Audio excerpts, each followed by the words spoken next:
양민혁, 국가대표팀 발탁의 꿈 이룰 수 있을까? 18세 슈퍼루키의 도전.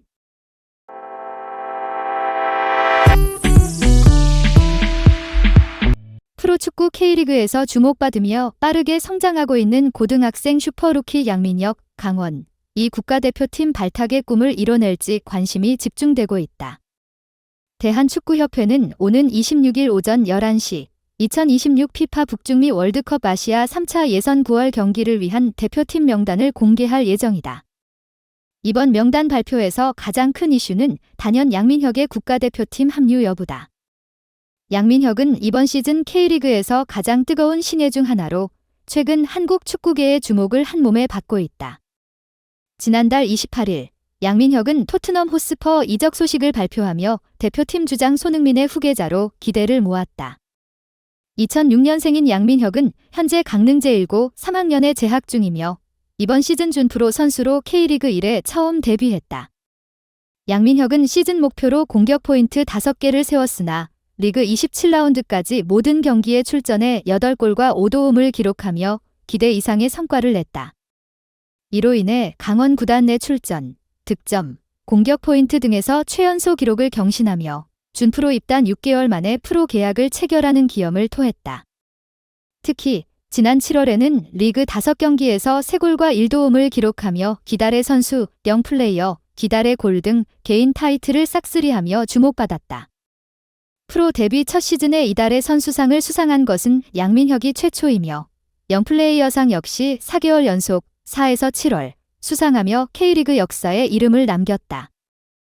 양민혁의 활약에 힘입어 강원은 현재 승점 50점으로 K리그 1 단독 선두에 올라서며 창단 이후 첫 우승을 목표로 하고 있다.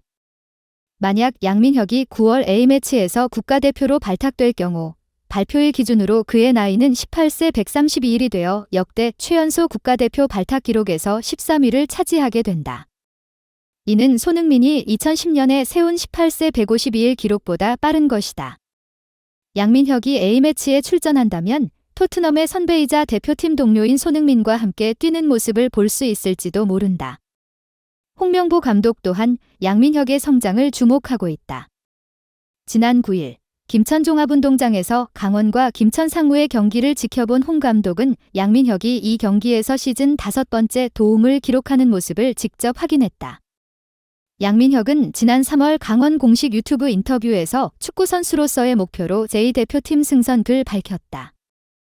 현재까지 승승장구하고 있는 양민혁이 꿈꾸던 태극마크를 달 수 있을지 홍명보 감독의 선택에 이목이 쏠리고 있다. 양민혁의 성장과 활약은 그 자체로 K리그뿐만 아니라 한국 축구 전체에 신선한 바람을 일으키고 있다. 그는 단순히 실력뿐만 아니라 프로 선수로서의 태도와 성실함, 그리고 팬들과의 소통 능력까지 겸비해 더욱 주목받고 있다. 팬들은 그의 플레이에 열광하며 그는 경기장 안팎에서 꾸준히 자신을 성장시키고 있다. 또한 양민혁의 성공은 앞으로 다른 젊은 선수들에게도 긍정적인 영향을 미칠 것으로 예상된다. 그는 자신의 능력을 증명하며 K리그의 미래를 책임질 새로운 세대로 자리매김하고 있다. 그의 이야기는 축구 팬들뿐만 아니라 꿈을 꾸는 많은 젊은이들에게 큰 영감을 주고 있으며 그의 이름은 이제 한국 축구의 차세대 스타로 확고히 자리 잡았다. 앞으로의 여정에서 양민혁이 더 높은 곳으로 도약할지 그리고 국가대표팀에서 또 다른 역사를 만들어낼지 기대가 커지고 있다. 제주 유나이티드가 재점화된 공격력을 바탕으로 원정 경기에서의 부진을 끊어내기 위해 다시 한번 도전한다. 제주는 25일 오후 7시 수원 종합운동장에서 열리는 하나은행 K리그 1 2024 시즌 28라운드에서 수원FC와 맞붙을 예정이다. 현재 제주 유나이티드는 10승 2무 15패로 승점 32점을 기록하며 리그 8위에 머물러 있다. 최근 2연패로 7위 광주FC 승점 37와의 격차가 더 벌어진 상태에서 9위 인천 유나이티드 승점 28가 바짝 추격 중이다.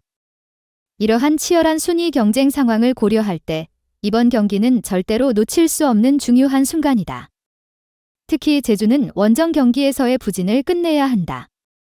이번 시즌 원정 13경기 중 단 2승 2무 9패에 그치고 있으며 마지막 원정 승리는 지난 5월 29일 대전 하나시티즌전 1대 0승이었다.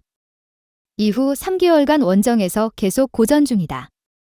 만약 이번 수원FC전을 통해 원정 부진에서 벗어난다면 28일 포항 스틸러스와의 코리아컵 4강 원정 2차전에서도 더 큰 자신감을 가질 수 있을 것이다.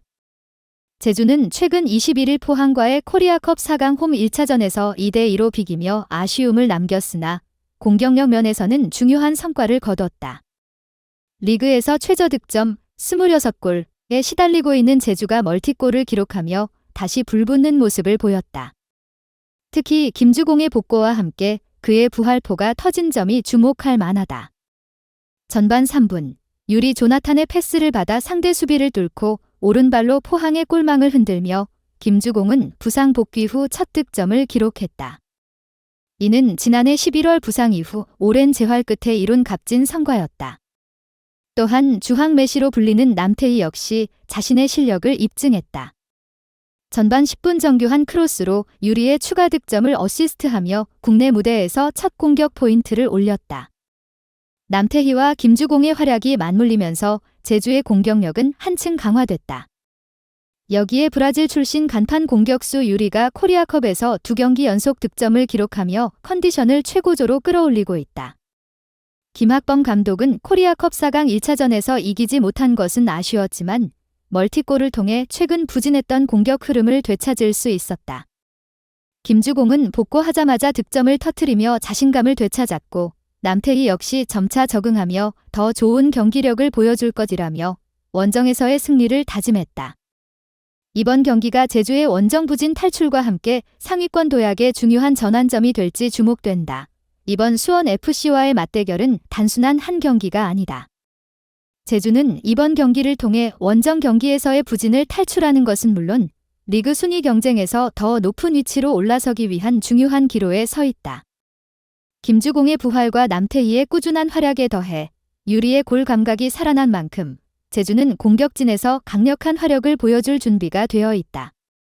특히 수원FC는 강한 수비 조직력으로 알려진 팀이지만 제주는 최근 경기에서 보여준 공격 전개와 스피드를 바탕으로 상대의 빈틈을 공략할 예정이다. 김주공과 유리의 공격 콤비가 상대 수비진을 흔들어 놓을 가능성이 크고 남태희의 날카로운 패스가 중원을 장악할 것으로 기대된다. 또한 제주는 이번 경기에서 승리할 경우 향후 일정에서 좀 더 안정적인 출발을 할 수 있게 되며 상위권 팀들과의 승점 차를 줄일 수 있는 절호의 기회를 얻게 된다. 김학범 감독 역시 이번 경기가 시즌 후반을 준비하는 데 있어 매우 중요한 승부처가 될 것이라며 승리를 향한 강한 의지를 내비쳤다. 제주가 이 중요한 경기에서 어떤 전략으로 승부를 펼칠지, 그리고 그들이 이번 시즌 목표로 삼고 있는 상위권 진입에 한 걸음 더 다가갈 수 있을지 기대를 모으고 있다.